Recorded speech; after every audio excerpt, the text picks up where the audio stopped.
Previously on Love or Loyalty. Amara and Zayd found love in a world that made it complicated.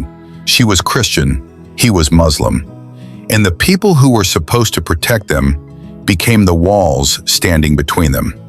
Amara's father, Pastor Daniel, refused to accept Zayd. He called him unworthy. He made his daughter choose between her heart and her home. But Zayd never stopped being who he was. When he heard that Pastor Daniel had fallen ill and needed surgery, the same man who rejected him, Zayd made a quiet, private decision. He went to the hospital. He paid every bill. He asked for nothing in return and requested to remain anonymous. But the truth has a way of finding its voice. A nurse told Pastor Daniel, who saved his life. And the man who spent so long fighting Zayd was finally broken open by his kindness. Pastor Daniel picked up his phone and called his daughter in the United Kingdom. His words, "When the term is over, come home. We need to talk." Amara had no idea what was coming. She broke down in tears.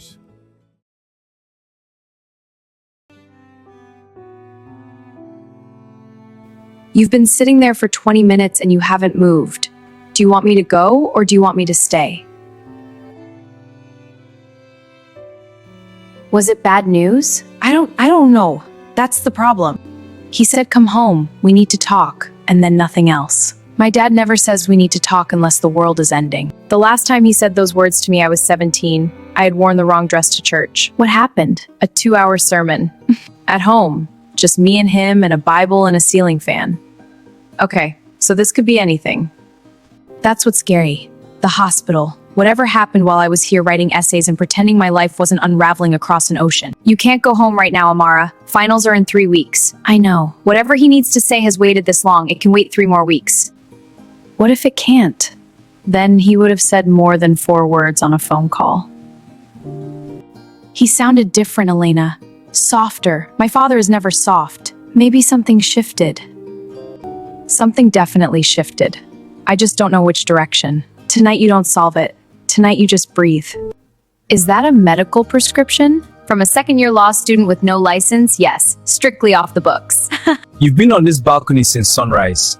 I know because I drove past your house at 6 and your light was already on. Why were you driving past my house at 6 in the morning? Don't change the subject. There's no subject. There is always a subject when you're on the balcony staring at your phone before the city wakes up. She still doesn't know I paid the bills. Amara? Her father knows. That nurse announced it to half the hospital. But Amara doesn't know yet, and I want to keep it that way until she's done with her exams. Zayd, that story is going to reach her whether you want it to or not. Let it reach her after she graduates. She doesn't need the weight of it right now. She needs to finish. And what do you need? I need to stop scrolling through old photos at 6 in the morning, for a start. What about Fatima? What about her? You know what I mean. She's good, Tunde. She doesn't live in a phone screen or across an ocean. And I think I'm finally ready to stop looking backwards. You sure about that? Because moving on and running away look almost identical from the outside. I know the difference. I paid that man's hospital bill because it was right, not to make Amara come back, not to be the hero of a story she don't even admire. I did it because it was a decent thing to do. And choosing Fatima, that's the decent thing too. They are 2 completely separate decisions. Listen to yourself right now. What? You've grown up, man. Wait. He called you your father. Pastor Daniel himself. And all he said was, "Come home, we need to talk." That is the entire message, Chi. Amara, fathers like your father do not bring their children abroad to say nothing. He either found out something. Have you spoken to Zayd? We text sometimes. I can feel him pulling away, Chi. Slowly, the way a tide goes out. You don't notice it until the shore is already empty. And you're just standing on the shore watching it? What am I supposed to do? Chase a man across an ocean while I'm drowning in contract law and constitutional frameworks? You're supposed to talk to him, Amara. A real conversation, not just good morning texts that both of you send out of habit. What would I even say? Well, you should finish, graduate. Then you come home and you deal with your father and you deal with Zayd. But right now you open that textbook.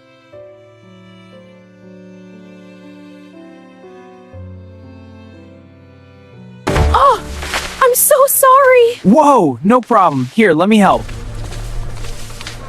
Oh no, my notes. It's okay, I've got some. Thanks. This is a disaster. We'll get them all. International law, contract theory, constitutional frameworks. How many modules are you actually taking? All of them, apparently. I'm Liam. Are you okay? I walked into you. That was entirely my fault. We share 2 of these modules, and you've never once looked up from your notes long enough to notice another human being exists. I notice things. I just don't always react. That is a fascinating quality. Are you always this hard to read, or is it a finals thing? It's a bit of both. Fair enough. There's a study group meeting in the East Library at 4. Actual human beings, real conversation, real coffee. Real coffee? Not the machine stuff. Actual espresso, actual milk. Fine. 4 o'clock. And then he says, I can't tell him what to do. And I was like, excuse me, I literally just...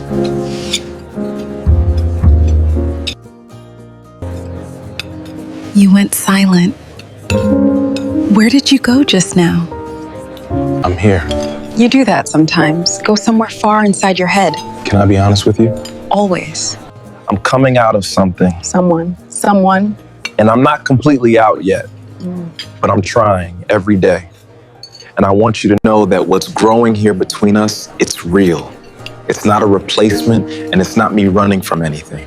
I know, Zayd. I've known from the beginning. I'm not afraid of a man who loved deeply. I'm only afraid of one who never did. To love.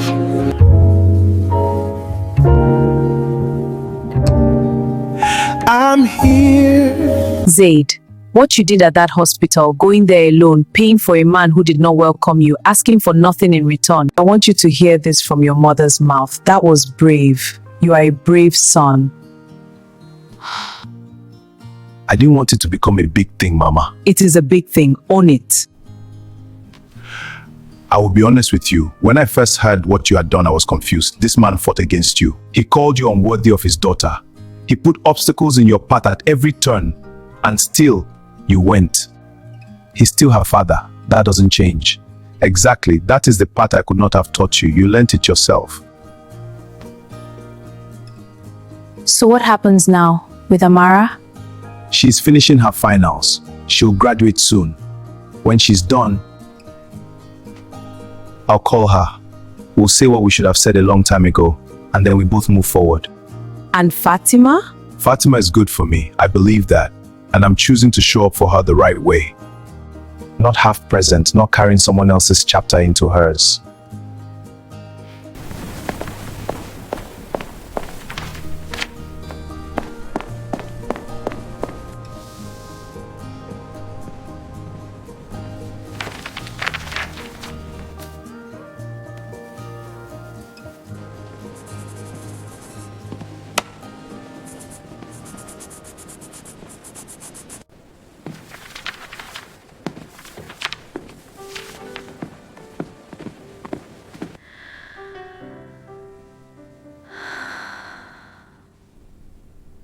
Last one. Last one. Now what? Now I find out what my father wanted to say. And whatever it is, I'm ready. Amara! Hold on! This moment makes it all worth it. Absolutely, it's magical. Wouldn't miss it. This is incredible, isn't it? I had bets going. You had bets against me? I had bets for you. Very different thing. Congratulations, Amara. We did it! Congratulations, Amara. Oh, hold on. Oh! Go ahead. Hello? Congratulations, Amara. You did it. You called.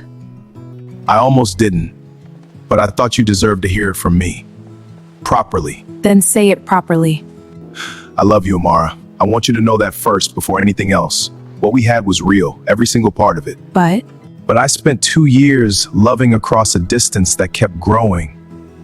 And I kept telling myself, when she comes back, when things settle, when the families come around. And I realized I was building a life on when, and when was eating me alive. You've moved on. I'm moving on, and she's good, Amara, and I'm choosing to be present. I'm choosing here.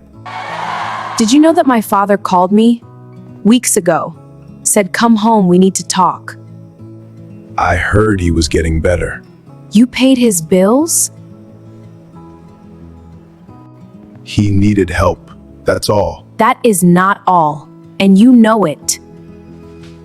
You are the most quietly good person I have ever known, and I am so angry that it's still not enough to make this work. Some things don't work, not because love is missing, but because life has other plans. Is she good to you? Genuinely? Yes. Then don't waste it. Don't carry me into something new. Go in clean. And you? What will you do? I'm going to build something here. Something that's mine. I understand. And one day I'll meet someone who doesn't have to choose between loving me and everything else. He'll be lucky. Whoever he is. He better be. Goodbye, Amara. Goodbye, Zayd.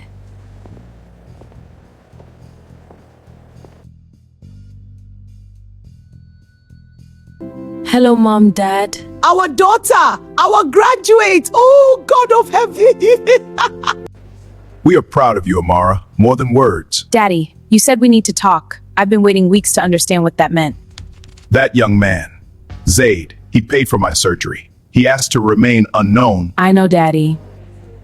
I lay in that hospital bed and I thought about every door I closed. Every time I told you he was not good enough because of his faith. And that same boy, that same Muslim boy I rejected, he walked into that hospital and paid for my life. I called you home because I wanted to say I was wrong. I was wrong to make you choose. I was wrong to put my theology above your heart. Amara, my love. It's okay, Mommy. It's okay. Daddy, Zayd and I, we've ended. He's moved on. And I'm at peace with it. You don't need to carry guilt for this.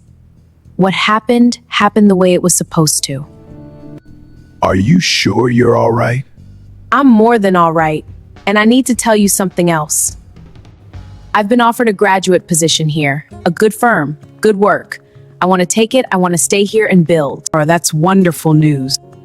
This is your decision. Your life. I know. But I need your blessing. You have it. Go and build. Nigeria will always be your roots. But your branches, let them stretch as far as God allows. Just call your mother every day, every day.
She had loved him across continents. She had waited with grace. And now, she was finally free.